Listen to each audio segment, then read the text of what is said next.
మనము హోటల్లో చపాతీ ఆర్డర్ చేసినప్పుడు దానికి కాంబినేషన్గా మనకి ఒక కుర్మా ఇస్తూ ఉంటారు, చాలా బాగుంటుంది కదా. సో ఆ కుర్మా ఇంట్లో ఈజీగా ఎలా రెడీ చేసుకోవాలో ఇప్పుడు చూపిస్తున్నాను. సో జార్లో చెక్క, లవంగం, అలాగే యాలక, అలాగే 1 స్పూన్ సోంపు, అలాగే పచ్చి కొబ్బరి, అలాగే నానిన జీడిపప్పు, అలాగే గసగసాలు ఇవి యాడ్ చేసుకొని బాగా ఫైన్గా పేస్ట్ లాగా గ్రైండ్ చేసుకోవాలన్నమాట.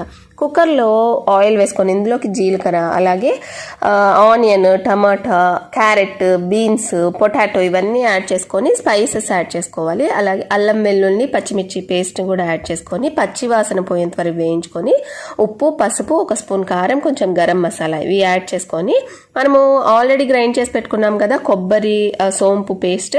సో ఆ పేస్ట్ని కూడా ఇందులోకి యాడ్ చేసుకొని కన్సిస్టెన్సీ అడ్జస్ట్ చేసుకోవాలి. సో కొంచెం చక్కెర వేసుకుంటే టేస్ట్ అనేది చాలా బ్యాలెన్స్ అవుతుంది అనమాట. సో లిడ్ క్లోజ్ చేసుకొని కుక్కర్లో 2 విజిల్స్ రానిస్తే అంతే, వెజ్ కుర్మా రెడీ.